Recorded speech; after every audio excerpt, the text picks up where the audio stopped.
हम्म। मंजिल उन्हीं को मिलती है जिनके सपनों में जान होती है, पंखों से कुछ नहीं होता, हौसलों से उड़ान होती है। मैं आनंद कुमार कक्षा 10वीं का जीव विज्ञान का जय प्रक्रम चैप्टर पढ़ाने जा रहा हूँ। इसको इंग्लिश में लाइफ प्रोसेस ही बोलते हैं। तो चलिए शुरू करते हैं।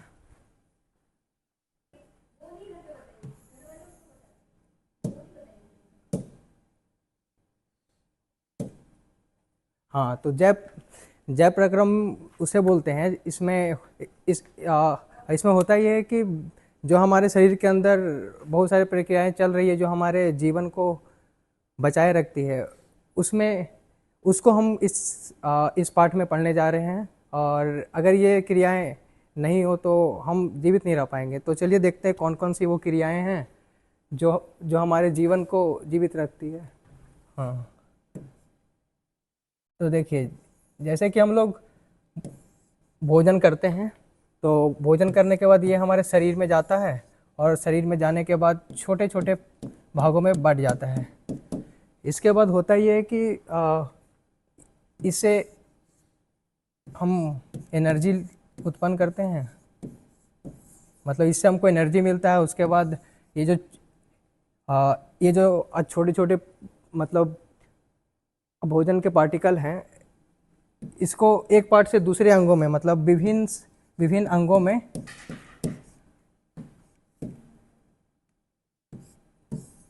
अंगों में इसको भेजते हैं। उसके बाद जो आखिरी में वेस्ट जो बचता है उसको शरीर के बाहर निकाल देते हैं। तो भोजन को लेना और इसको छोटे छोटे पदार्थों में तोड़ देना, इसे कहते हैं न्यूट्रिशन और पोषण। न्यूट्रिशन या पोषण। उसके बाद दूसरा प्रोसेस होता है जो छोटे छोटे पार्टिकल्स हैं फूड के, उससे हम लोग एनर्जी उत्पन्न करते हैं। और ये जो प्रोसेस है उसे बोलते हैं रिस्पायरेशन या श्वसन। रिस्पायरेशन या श्वसन।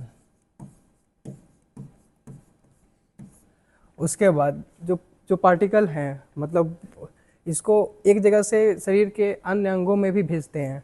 तो ये जो भेजने का जो प्रक्रिया है उसे ट्रांसपोर्टेशन बोलते हैं।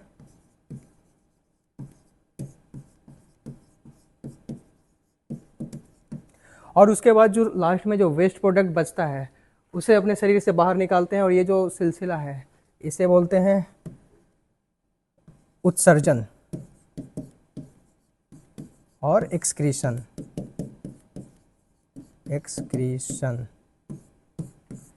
हाँ, तो ये जो 4 प्रोसेस है, इन्हीं के बारे में इस चैप्टर में हम लोग पढ़ने जा रहे हैं। और ये मानव के शरीर के अंदर कैसे होता है, उसके बाद पेड़ पौधों के अंदर कैसे होता है, और कुछ अन्य जीव जंतु हैं उनके अंदर कैसे होता है, ये इस चैप्टर में हम लोग डिटेल से पढ़ेंगे। तो चलिए शुरू करते हैं। न्यूट्रिशन मतलब पोषण।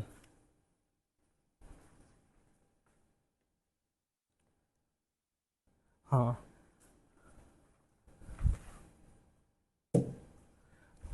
हाँ, तो पोषण वह प्रक्रिया है जिसमें जीव ऊर्जा प्राप्त करने के लिए भोजन लेते हैं। जैसे कि अब इसका इंट्रोडक्शन में बताएं जो पढ़ना है उसमें, कि पोषण न्यूट्रिशन उसे कहते हैं कि हम लोग खाना खाते हैं और इस जो खाना खाते हैं उसको छोटे छोटे भाग में बांट देते हैं, मतलब तोड़ देते हैं, ताकि उससे हमको ऊर्जा प्राप्त हो।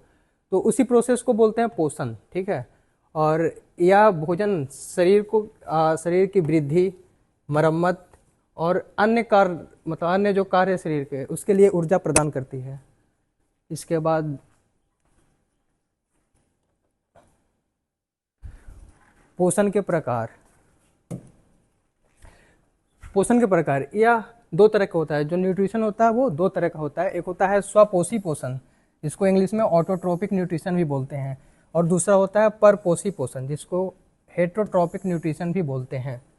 तो स्वपोषी में होता यह है कि जो जीव है वो अपना खाना खुद से बनाता है, और इसका उदाहरण है पौधे। ठीक है, इसके बारे में भी आगे अच्छा से बात करेंगे। इसके बाद एक होता है परपोषी पोषण। इसमें होता है कि जीव अपना खाना खुद से नहीं बना सकता, ये अन्य जीवों पर निर्भर रहता है अपने भोजन के लिए। तो जो हेटरोट्रोपिक न्यूट्रिशन है या फिर परपोषी पोषण है, ये भी 3 तरह का होता है। एक होता है परजीवी, एक होता है प्राणी समभोजी, और एक होता है मातृपोषी। ये जो परजीवी है इसको बोलते हैं parasitic mode of nutrition, parasitic mode of nutrition. और प्राणी संभोजी इसे बोलते हैं holozoic mode of nutrition, holozoic mode of nutrition. और जो मृतपोषी है इसे बोलते हैं saprophytic mode of nutrition, saprophytic mode of nutrition. ये जो पैरासाइटिक है इसमें होता ये है कि एक जीव दूसरे जीव के अंदर या बाहर रहकर उससे भोजन प्राप्त करता है और उसे हानि नहीं पहुंचाता है, ये हो गया पैरासिटिक। इसका एग्जाम्पल हो जाएगा अमर बेल। उसके बाद एक होता है होलोजोविक। इसमें होता ये है कि जो जीव है वो जो पहले से खाना बना हुआ है उसे अपने शरीर के अंदर लेता है, उससे ऊर्जा प्राप्त करता है और ऊर्जा प्राप्त करने के बाद जो वेस्ट लास्ट में बचता है उसको अपने शरीर से बाहर निकाल देता है।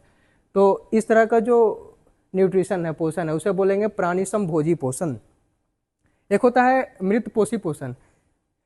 इसमें होता ये है जो जीव है वो किसी सड़े गले वस्तुओं पे उगता है और उससे न्यूट्रिशन प्राप्त करके खुद को ग्रो करता है, मतलब अपना शरीर को आगे बढ़ाता है। तो इस टाइप का पोषण को सैप्रोफाइटिक या मृतपोषी बोलेंगे। होलोजोविक का एग्जाम्पल हो गया मानव, हम लोग, अमीबा।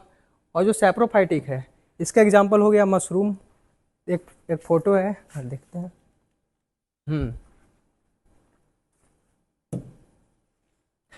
ये है अमर बेल।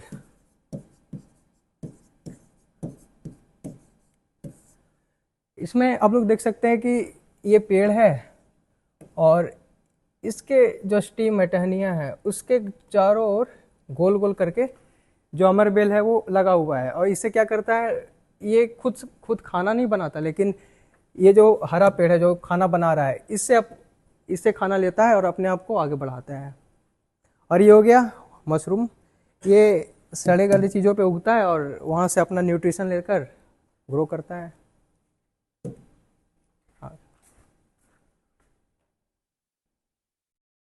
हाँ, अब आता है पौधों में पोषण। तो पौधों में पोषण के लिए हमें 4 चीज़ की आवश्यकता होती है। एक हो गया प्रकाश, दूसरा जल, फिर CO2 और फिर क्लोरोफिल। अगर ये 4 चीज़ें हैं तब जो प्रकाश संश्लेषण की जो प्रक्रिया है वो पौधों में शुरू होती है। देखते हैं कैसे होती है।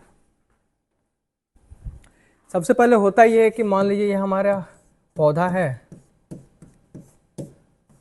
इसकी ये जड़ें, इधर स्टेम्स इसका हो गया, पत्तियां।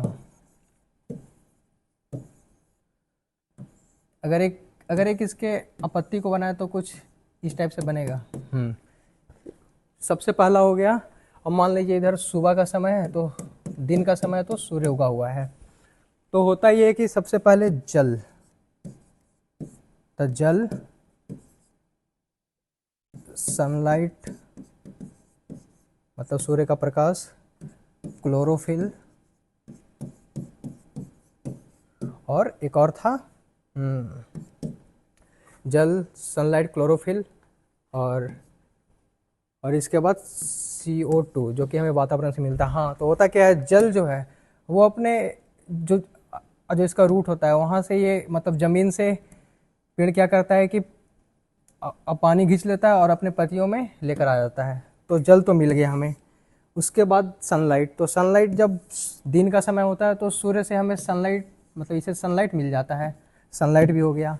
क्लोरोफिल, उससे पहले CO2 पे आते हैं। तो हमारे वातावरण में CO2 ऑलरेडी प्रेजेंट रहता है, तो CO2 वातावरण से ले लेता है पेड़, मतलब पेड़ का पौधा, मतलब पेड़ का पत्ता।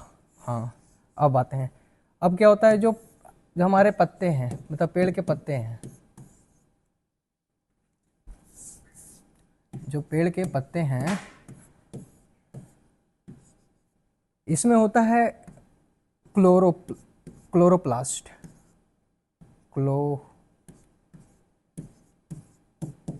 क्लोरोप्लास्ट। और ये जो क्लोरोप्लास्ट है इसमें होता है क्लोरोफिल।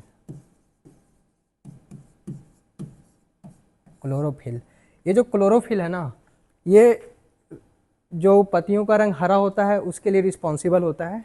तो और इसका इस प्रकाश संश्लेषण में काम ये रहता है कि जो सनलाइट आ रहा है पेड़ के पत्ते पर उसको अब एब्जॉर्ब करता है, ठीक है। इसको एब्जॉर्ब किया सनलाइट को, उसके बाद जो इसके पास पानी प्रेजेंट है ना, एक सेकंड,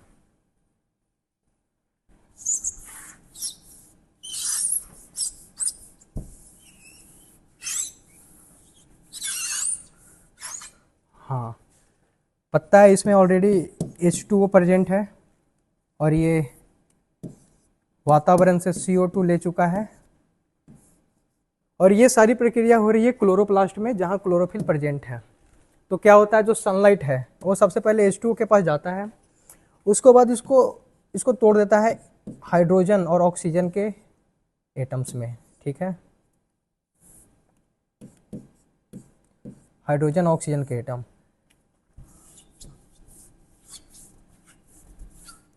हाँ, अब ये जो ऑक्सीजन के एटम है इससे बन जाता है O2, और ऑक्सीजन से बन गया O2, और जो हाइड्रोजन है वो CO2 से रिएक्ट करके ग्लूकोज बनाता है, जिसका फार्मूला है C6H12O6। यही हमारा मेन फूड है, मतलब जो पौधे बनाते हैं ग्लूकोज, यही इनका मुख्य फल है जिसे बोल सकते हैं ग्लूकोज। हाँ, और साथ में निकलता है H2O, मतलब वाटर के कुछ मोलिक्यूल्स। तो अगर इसको बैलेंस करें हम, तो एक कार्बन है, यहाँ 6 कार्बन है, तो 6 कार्बन, उसके बाद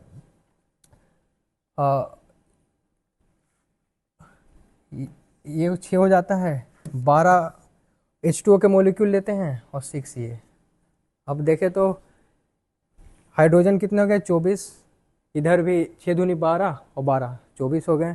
उसके बाद कार्बन भी 6 हैं, यहाँ भी कार्बन 6 हैं, ऑक्सीजन इधर 12 और 12 24, यहाँ 6, 12 6 18 और 6 24। इस तरह से ये इक्वेशन बैलेंस हो गया। अगर एग्जाम में आता है, प्रकाश संश्लेषण के बारे में कुछ भी पूछता है, तो इस इक्वेशन को लिखना बहुत ज़रूरी है, इसे फुल नंबर मिलने के चांस पूरा है।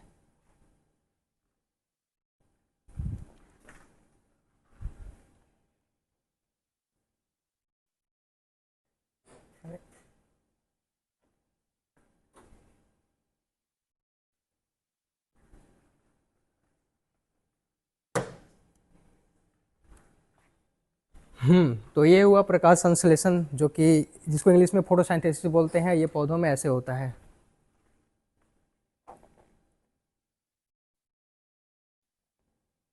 हाँ, ये रहा इक्वेशन जिसके बारे में भी हम लोग बात कर रहे थे, कार्बन डाइऑक्साइड, वाटर, ग्लूकोज और ऑक्सीजन। हमारा समीकरण और जो चाहिए था वो, और बाकी जो चीज़ हम बताएं वो चीज़ यहाँ लिखा हुआ है।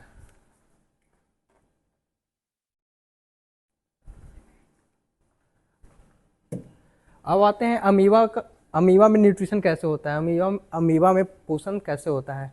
तो अमीबा में एक सूडोपोडिया बन जाता है, जिसे झूठे पैर भी बोलते हैं। ये भोजन पकड़ने में काम आता है। उसके बाद इसमें होता है इंट्रासेलुलर डाइजेशन। आप आगे चल के जीव विज्ञान और अच्छा से पढ़िएगा तो ये इंट्रा बार बार आता है, मतलब 2 टर्म में समझ लीजिए एक बार, एक है इंट्रा, एक होता है इंटर।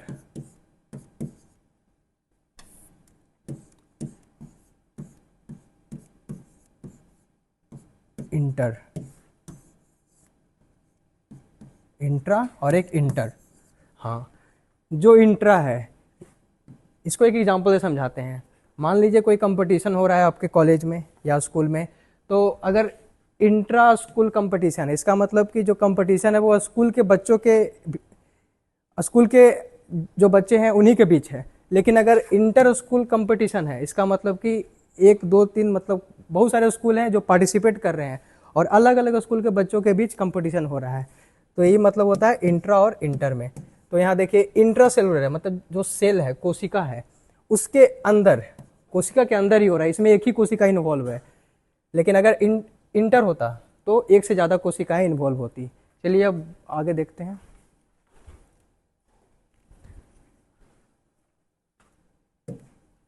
हाँ, ये अमीबा का डायग्राम है, चित्र है, और देखिए किस तरह से अमीबा पोषण करता है। ये जो पोषण करता है उसको होलोजोइक मोड ऑफ न्यूट्रिशन करते हैं, मतलब कहते हैं। और इसमें होता क्या है कि ये हमारा, ये इसका खाना है, ये हो गया अमीबा। ये क्या करता है कि पहले पादप पुटपाट और जो बोले वो आ, झूठे पैर, उसको बना करके जो भोजन है उसको अपने अंदर लेता है। उसके बाद इसका यहाँ पर पाचन करके अपने शरीर के अंदर मतलब एंट्री दे देता है। उसके बाद जो वेस्ट रहता है उसको अपने शरीर के बाहर निकाल देता है। जैसे यहाँ लिखा हुआ है, भोजन को अपने पादप की सहायता से घेर लेता है। फिर खाद्य रिक्तियाएँ, मतलब ये पार्ट।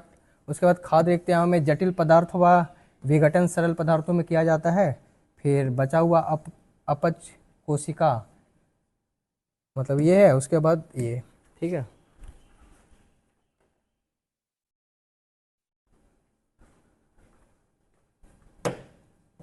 अब आते हैं मानव पाचन तंत्र।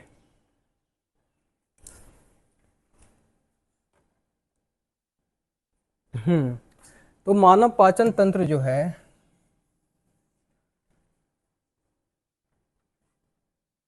उसमें मुख से पाचन शुरू होता है, ठीक है। मुख से पाचन शुरू होकर इसके जो मुख, मतलब मुख, उसके बाद ग्रसनी, फिर आमाशय, फिर छोटी आंत, बड़ी आंत, मलाशय और गुदा द्वार से फिर जो वेस्ट है वो निकल जाता है। तो और उसके बाद इसमें इंजाइम्स है, वो भोजन को छोटे छोटे अणुओं में तोड़ने में मदद करते हैं। और उसके बाद पोषक तत्व रक्त द्वारा शरीर के हर भागों में पहुंचते हैं। हाँ, इस पे आते हैं, लास्ट में आएंगे तो ज़्यादा सही से समझ में आएगा। हाँ,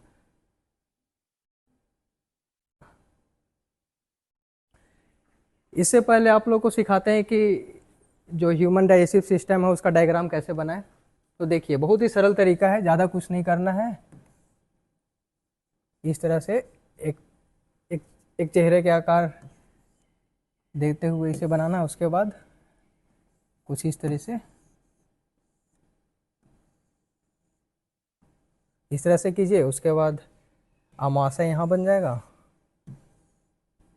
और अमाशय बनने के बाद यहाँ यकृत बनता है जिसको लीवर बोलते हैं, और यहाँ पर पैनक्रियाज जिसको अग्नाशय बोलते हैं वो इधर हो जाएगा।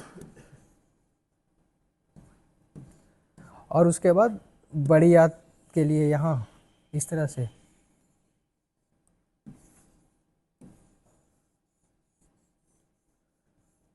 देख रहे हैं कितना जल्दी बन रहा है ये।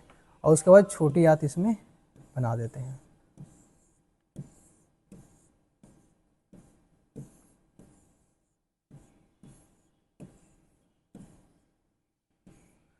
इस तरह से देखिए तुरंत बन गया हमारा ह्यूमन डाइजेस्टिव सिस्टम। अब चलिए इसका नामकरण करते हैं। ये देखिए, ये पार्ट है, इसको बोलते हैं मुंह। मुंह, ठीक है। ये जो पार्ट है इसको ग्रसिका, ग्रसिका।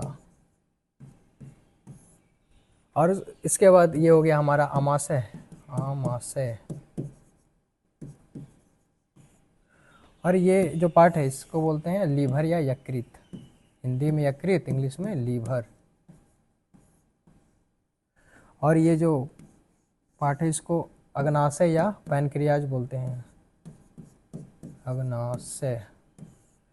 और ये हो गया बड़ी आंत,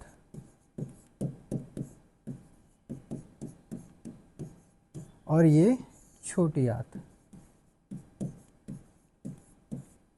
छोटी आंत। और ये जो लास्ट में है, एक जगह इधर है, इसे बोलते हैं गुदा द्वार।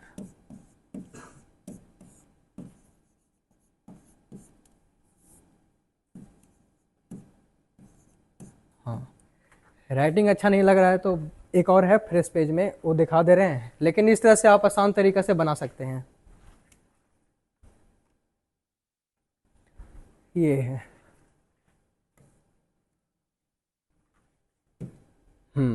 ये है, देखिए मुंह हो गया, ग्रसिका, उसके बाद अमाशय, क्षुद्रांत बोलिए या फिर छोटी या फिर छोटी आंत बोलिए, दोनों सेम ही है। बृहदांत बोलिए या फिर बड़ी आंत बोलिए, दोनों सेम ही होता है।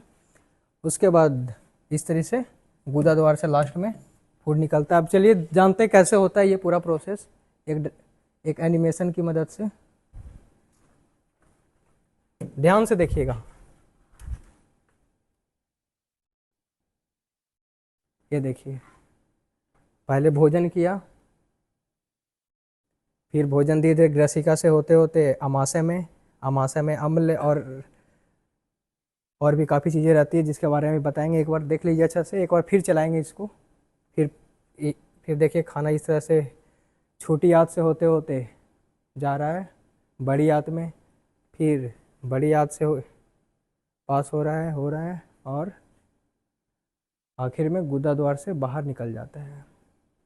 ये है पूरा डाइजेशन का प्रोसेस जो अभी हम अच्छा से पढ़ने वाले हैं। ये देखिए, सबसे पहले जो डाइजेशन का प्रोसेस होता है वो मुंह से शुरू होता है, ठीक है। उसके बाद दांत, जीभ, जो मुंह में रहता है एक ग्रंथि रहता है जिसे बोलते हैं लार ग्रंथि, ठीक है। और ये जो है लार ग्रंथि, इससे निकलने वाले जो लार है ना उसे लार रस या लार कहते हैं। इस इंग्लिश में सलाइवा और और और फिर ऐसे थूक भी बोलते हैं इसे। हाँ, ये जो है लार, ये जो स्टार्च है हमारे पास, मतलब देखिए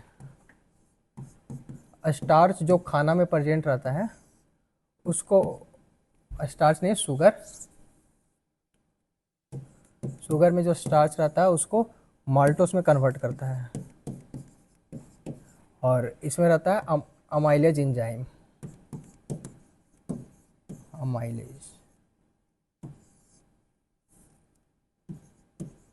अमाइलेज एंजाइम, तो यहाँ से डाइजेशन की प्रक्रिया शुरू होती है।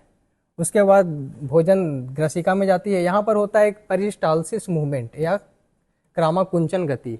इसके बारे में भी जानना बहुत आवश्यक है, तो इसके लिए एक एनिमेशन दिखाते हैं, देखिएगा अच्छा से। और ये जो एनिमेशन है ये चलेगा, हाँ ये देखिए, इस तरह से खाना जो है, खाना खाया उसके बाद ग्रसिका में इस तरह से देखिए एक बैग खाना नीचे नहीं जा रहा है, ये धीरे धीरे जा रहा है। तो इसी प्रोसेस को बोलते हैं मतलब ये जो मूवमेंट है इसी को बोलते हैं पेरिस्टाल्सिस मूवमेंट।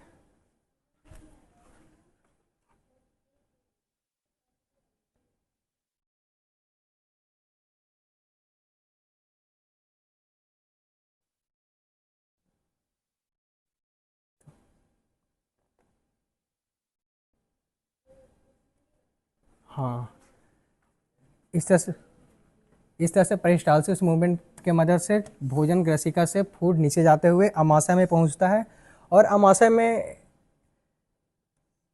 जठर ग्रंथि होती है जिसके मदद से तीन एंजाइम, मतलब तीन चीज़ें हमें प्राप्त होती है। एक होता है पेप्सिन, दूसरा HCl अम्ल या फिर हाइड्रोक्लोरिक अम्ल, और एक होता है श्लेष्मा, ठीक है, जिसको म्यूकस बोलते हैं। तो जो पेप्सिन रहता है वो पाचक है, मतलब पाचक एंजाइम है जो प्रोटीन के पाचन में मदद करता है। उसके बाद जो HCl है वो अम्लीय माध्यम प्रदान करता है ताकि ये जो प्रोटीन का पाचन हो सके अच्छा से। और जो म्यूकस है, जानते हैं जो HCl है वो बहुत ही स्ट्रॉन्ग एसिड होता है, तो हमारे शरीर को उससे बचाने के लिए जो अमाशय है उसका जो साइड का जो पोर्शन है इसमें म्यूकस रहता है ताकि HCl से हमारे शरीर को बचा सके।